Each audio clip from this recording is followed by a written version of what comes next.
আফগানিস্তানে তালেবানরা ক্ষমতায় এসে শরিয়া আইন প্রয়োগ করায় আমরা কিন্তু এখন ইসলামের নোংরা ও বর্বর দিকগুলো নিজ চোখে দেখতে পাচ্ছি। সম্প্রতি তারা নারীদের পার্লার বন্ধ করে দিয়েছে। তালেবান সহ সকল ধর্মান্ধ মুসলমানরা বিকৃত যৌনতায় আক্রান্ত। তারা নারীদেরকে কেবলমাত্র ভোগ্য পণ্য মনে করে। অবলা প্রাণীরা সাধারণত বংশবৃদ্ধির উদ্দেশ্যে যখন তখন নারী প্রাণীর পিঠে ওঠে। অপরদিকে ধর্মান্ধ মুসলমানরা সন্ত্রাসী তৈরির উদ্দেশ্যে গণ্ডায় গণ্ডায় সন্তান জন্ম দেয়। তারা সর্বক্ষণ ঈমানদণ্ড দাঁড় করিয়ে রাখে। তাই চোখের সামনে নারী দেখতে পেলেই সুতরাং নারীদেরকে সাজতে দেখলে, নারীরা সুগন্ধি মাখলেই বুঝতে পারছেন তাদের দিলের মধ্যে কি হয়। এই বিকৃত যৌন তৃষ্ণার ফলেই তাদের কাছে নারীরা অনিরাপদ। এরা নিজেদেরকে নিয়ন্ত্রণ না করে বরং নারীদেরকে পর্দার নামে বস্তাবন্দি করে ফেলছে। ব্যাপারটা এমন যে মাথা খারাপ হয়েছে রহিমের, ধরে বেঁধে চিকিৎসা করা হচ্ছে করিমের। ফলাফল ভিকটিম হচ্ছে করিম। আফগানিস্তানের কুখ্যাত সন্ত্রাসী তালেবান কয়েক মাস আগেই চুরির অপরাধে প্রকাশ্যে 4 জন ব্যক্তির হাত কেটে দিয়েছে। দেশটিকে প্রায় দুর্ভিক্ষের মুখে রেখে শরিয়া তথা সন্ত্রাসী আইন বাস্তবায়নে কোনো কার্পণ্য দেখাচ্ছে না তারা। মেয়েদেরকে নিষিদ্ধ করছে শিক্ষাঙ্গনে, দোররা পেটাচ্ছে, শিশু বিবাহ চালু করছে, সমপ্রেমীদের ওপর নির্যাতন নিপীড়ন চালাচ্ছে। প্রথম আলোর এই আর্টিকেলে দেখতে পাচ্ছেন সেই কথিত চুরির অপরাধে হাত কেটে দেওয়ার বিবরণ। চুরির অপরাধে হাত কেটে দেওয়ার ব্যাপারটা কি গ্রহণযোগ্য? চলুন আমরা একটু ভেবে দেখি। মানুষ বিভিন্ন কারণে অপরাধী হয়। কোনো ব্যক্তির অপরাধের দায় কিন্তু কেবলমাত্র সেই ব্যক্তির একার নয়। জটিল সমাজ ব্যবস্থায় একজন মানুষ কোনো কিছুর অভাব বোধ করতেই পারেন এবং মানসিক সমস্যায়ও ভুগতে পারেন, হতে পারেন বিষণ্ণতায় আক্রান্ত। চৌর্য প্রবৃত্তি দেখা দেয় এক ধরনের মানসিক রোগ হলে এই রোগের নাম ক্লেপ্টোমেনিয়া। আবার অতি দারিদ্র্য, অতি আয় বৈষম্য, ত্রুটিপূর্ণ সামাজিকীকরণ, চৌর্যবৃত্তি সহ অন্যান্য অপরাধের জন্য দায়ী। এক সমাজে যে লোকটি অপরাধী তিনি ভিন্ন পরিবেশে, ভিন্ন সমাজে অনেক ক্ষেত্রেই সম্পূর্ণ ভিন্ন একজন মানুষ।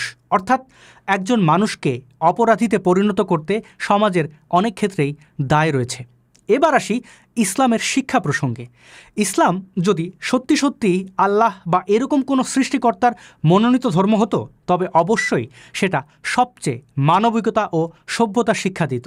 চুরির অপরাধে ইসলামী আইনে হাত কাটার অসংখ্য বিভৎস ভিডিও ইন্টারনেটে দেখতে পাওয়া যায়। আপনারা চাইলেই সার্চ করে দেখে নিতে পারেন।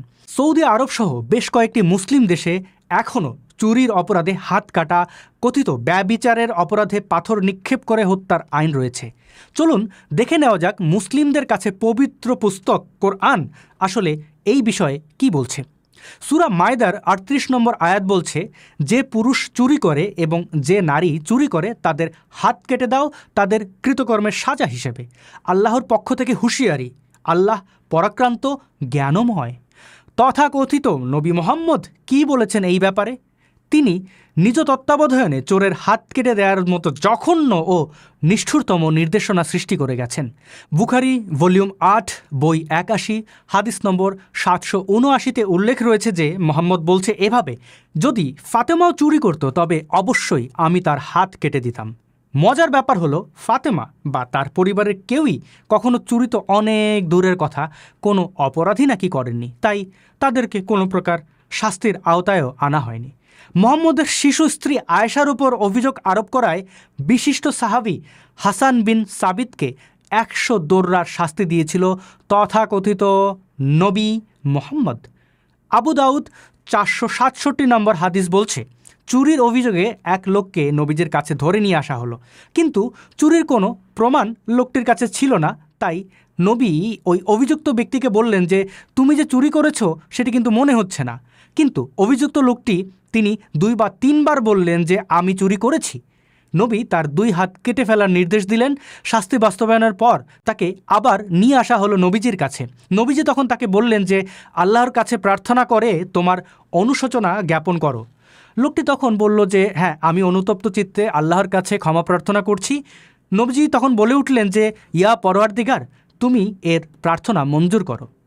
অতি অল্প পরিমাণ চুরির জন্য হাত কাটার নির্দেশ দিয়েছিল তথাকথিত নবী মুহাম্মদ। বুখারী ভলিউম 8 বই 81 হাদিস নম্বর 781 অনুযায়ী আয়েশা থেকে বর্ণিত নবীজি বলেছেন, চোরের হাত কাটতে হবে যদি 1 দিনারের 4 ভাগের 1 ভাগ পরিমাণ চুরি করে।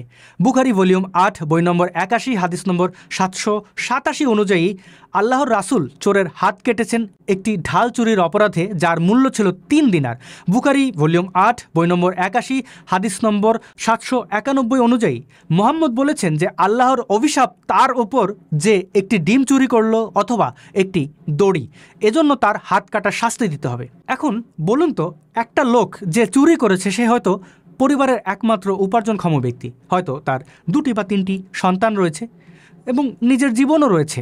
অভাবে পড়ে, বাধ্য হয়ে বা লোভে পড়ে তিনি হয়তো চুরি করেছেন, অথবা তার উপরে মিথ্যা অভিযোগ আরোপ করে সাক্ষ্য দিয়ে সেটি ইসলামী পদ্ধতিতে প্রমাণ করে দেয়া হলো। এখন লোকটির যদি হাত কেটে ফেলা হয়, তবে তার পরিবার ও তার নিজের ভরণ পোষণের দায়িত্ব কে নেবে? বর্তমান যুগে অপরাধীকে শাস্তি দেওয়ার চেয়ে সংশোধনের প্রতি অধিক মনোযোগী হতে আমরা দেখি সরকারগুলোকে। এজন্য এখন আর জেলখানায় অপরাধীকে দৈহিক নির্যাতন করা হয় না। কারুর হাত কেটে ফেললে তার কোনো ধরনের সংশোধনী আসবে কি? অনেকেই ভাবতে পারেন যে চোরের হাত কেটে ফেললে চুরির ঘটনা থেমে যাবে, বন্ধ হয়ে যাবে, কমে যাবে। এটি মারাত্মক ভুল একটি কথা। পৃথিবীর যেসব দেশে অপরাধ কম তা কিন্তু জঘন্য শাস্তি দেওয়ার ফলে হয়নি। সৌদি আরব সহ শরিয়া আইনের কবলিত যে দেশগুলো রয়েছে, যেখানে দেখা যায় যে কল্লা কাটা, হাত কাটা নিত্য নৈমিত্তিক ঘটনা, সেই সব দেশগুলোতে অপরাধ তাহলে এতদিনে বন্ধ হয়ে যাওয়ার কথা। বাস্তবতা কি তাই বলছে? অথচ নর্ডিক দেশগুলোতে আপনারা তাকিয়ে দেখুন, সেখানে কি চুরির অপরাধ খুব বেশি বা অন্যান্য ভয়াবহ অপরাধ খুব বেশি? সেখানে তো ভয়াবহ শাস্তির বিধান নেই, তাহলে কেন বেশি নয়? চুরির অপরাধে হাত কেটে ফেলা নিঃসন্দেহে বর্বরতা। এই ধরনের বিধান কোরআনে থাকার মানে হচ্ছে সেটি কোনো ঐশ্বরিক সত্তা নয়, বরং কিছু ডাকাত বর্বরদের দ্বারা রচিত একটি সন্ত্রাসের বই। এবং যেহেতু হাদিসেও একই ধরনের কথার সমর্থনে বিভিন্ন ঘটনার উল্লেখ রয়েছে, সুতরাং মুহাম্মদ একটা অসভ্য বর্বর ব্যক্তি ছিল এবং তার প্রতিষ্ঠা করা ইসলাম অন্য সকল ধর্মের মতোই ভুয়া একটি ধর্ম। যারা ইতিমধ্যেই ধর্মানুভূতিতে আঘাত পেয়ে বসেছেন তাদের প্রতি অনুরোধ, এই ধরনের অত্যন্ত অস্বাভাবিক অমানবিক বিশ্বাস থেকে আপনারা অবশ্যই বেরিয়ে আসুন। মানুষকে ভালোবাসুন, জীবনকে ভালোবাসুন, নতুবা বর্বরতার বিরুদ্ধে মানুষ প্রতিনিয়ত কথা বলে যাবে এবং আপনারা আজীবন আপনাদের ধর্মানুভূতিতে আঘাত পেতেই থাকবেন।